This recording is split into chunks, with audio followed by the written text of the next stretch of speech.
It took a full 18 days before the Soviet leader Mikhail Gorbachev made any public pronouncement on the nuclear disaster at Chernobyl. Today on Soviet television, Mr. Gorbachev said the accident has deeply affected the Soviet people and, as he put it, disturbed world opinion.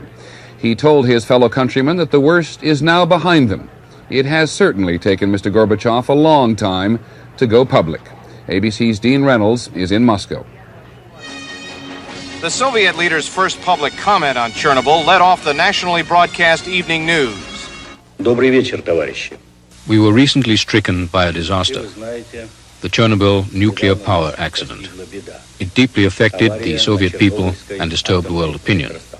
The accident, he told his countrymen, has now claimed 9 lives and injured 299 others. He tried to explain what went wrong. The power of the reactor suddenly increased. There was a considerable discharge of steam, and the subsequent reaction led to the formation of hydrogen, its explosion, and the destruction of the reactor, and the accompanying radioactive discharge. Work at the damaged reactor, he said, has been heroic and has succeeded in controlling the danger. It was possible to limit the damage thanks to the bravery and expertise of our people and their devotion to duty. The level of the radiation in the area of the power station and the immediately adjacent area still remains dangerous to the health of people. The highest priority task right now is to eliminate the consequences of the accident. Gorbachev thanked his socialist bloc allies for their solidarity in the face of the crisis, and he expressed gratitude to the team of American doctors performing emergency bone marrow surgery on those most badly injured. But his mood changed when discussing the way the Reagan administration, its Western allies, and the Western press responded. What we were up against was a vast accumulation of lies, unscrupulous and malicious in the extreme. Gorbachev said it's important to remember a nuclear war would be far more devastating than what happened at Chernobyl, and he announced new action to underline his concern. The Soviet government, weighing all the circumstances connected with the security of its own people and the whole of mankind, has taken the decision to extend its unilateral moratorium on nuclear testing until the 6th of August this year. He coupled the step with a renewed offer to meet President Reagan. My proposal to President Reagan is that we meet without delay in the capital of any European country which would be willing to host such a meeting, or for example in Hiroshima, and work for agreement on banning nuclear tests. Finally, he said, the message from Chernobyl is clear. This is one more tolling of the bell, and a new terrible warning that in the nuclear age, what is needed is new political thinking and new policies. It was a speech designed to calm Soviet fears and end Western doubts about the ability of this country to cope with a national disaster. But because it took the Kremlin leadership more than 2 weeks to face up to the problem, it may be a long time before those twin goals can be accomplished.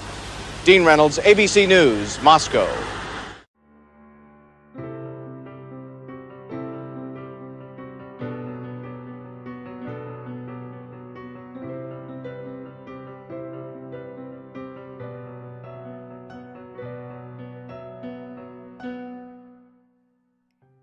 On April 26, 1986, the worst nuclear disaster in history occurred in Ukraine. At the Chernobyl power plant, a safety test went awry, causing Reactor 4 to explode with more nuclear activity than 100 Hiroshima bombs. In just 1 week, the radiation caused the death of 29 firefighters and servicemen, in addition to hospitalizing 290 people. Even with the extreme safety hazard, the Soviet government did not acknowledge the problem, and the first report of radiation was in Sweden, nearly 1,019 miles from the plant. The leader of the Soviet government at the time was President Mikhail Gorbachev, who did not admit the problem for 48 hours and did not provide details for nearly 18 days. In reality, the Soviet government was unprepared to handle the problem and tried desperately to stop additional damage so that they would not have to alert the public. Utterly overwhelmed, Gorbachev argued that he had done all he could in fighting the radiation. This being said, the Soviet government is still responsible for the effects of the Chernobyl disaster, and that they knowingly built a poorly designed reactor and proceeded to equip it with unprepared workers. 36 hours after the disaster, over 100,000 people were evacuated from Pripyat, a town located just 3 kilometers from the plant. Soldiers dressed in lead aprons entered Pripyat and tried to clear the town of nuclear activity by scrubbing everything clear of radiation. However, Pripyat was still deemed unlivable and will remain that way for hundreds of years to come, leaving this abandoned city a freeze frame of communist Russia in 1986.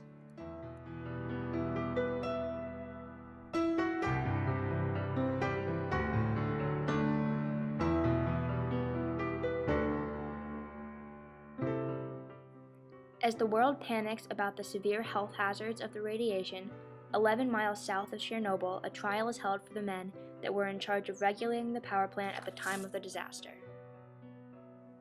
These men are Nikolai Fomin, the chief engineer, his deputy Anatoly Dyatlov, and Viktor Bruganov, the Chernobyl plant director, all of whom are sentenced to 10 years in a nearby work camp.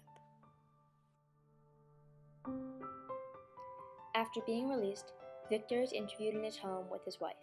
When asked if he thinks the government tried to cover up the severity of the disaster, he replied, "Potiagodiv silmozаю системи восьонилagati, the praviet manaya komisia nia prabil iya pradisnyatel, da komandu iya barhavda niasiemnia shimnida hokiemnia viayel itotvovas." Although their jail time has ended, 10 years later, the effects of Chernobyl have not even begun to fade.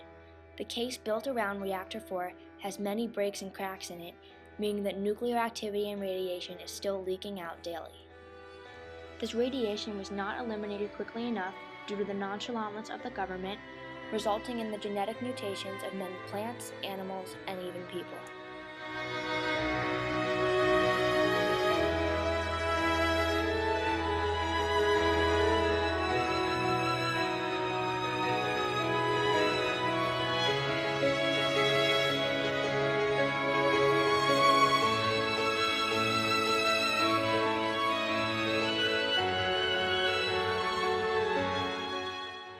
In an interview with Svetlana Alexeyevich, author of Voices from Chernobyl, one woman recalls a rushed group of Russian soldiers entering Pripyat. They had been ordered to stop the spread of genetic mutation, and she describes, "The soldiers killed the dogs, just shot them. Bok, bok. After that, I can't listen to something that's alive and screaming." News of spreading radiation traveled increasingly fast around the world, and the USSR was in over their heads trying to handle how dreadfully global their mistakes had become. To say that the government did not try to fix the problem would be incorrect. However, whether or not they had the right to withhold such information from the Soviet people is unclear.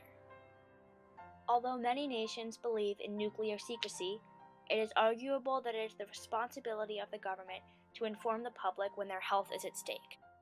Granted, the USSR did not anticipate an accident to the caliber of Chernobyl when they approved a faulty reactor, but that does not justify the consequences of the explosion that will haunt the world for years to come.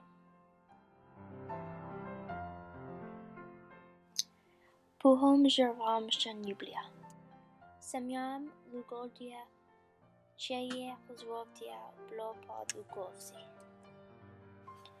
Ikoludlam Komoki Organi Svoi Жизни за весовинашни в мире.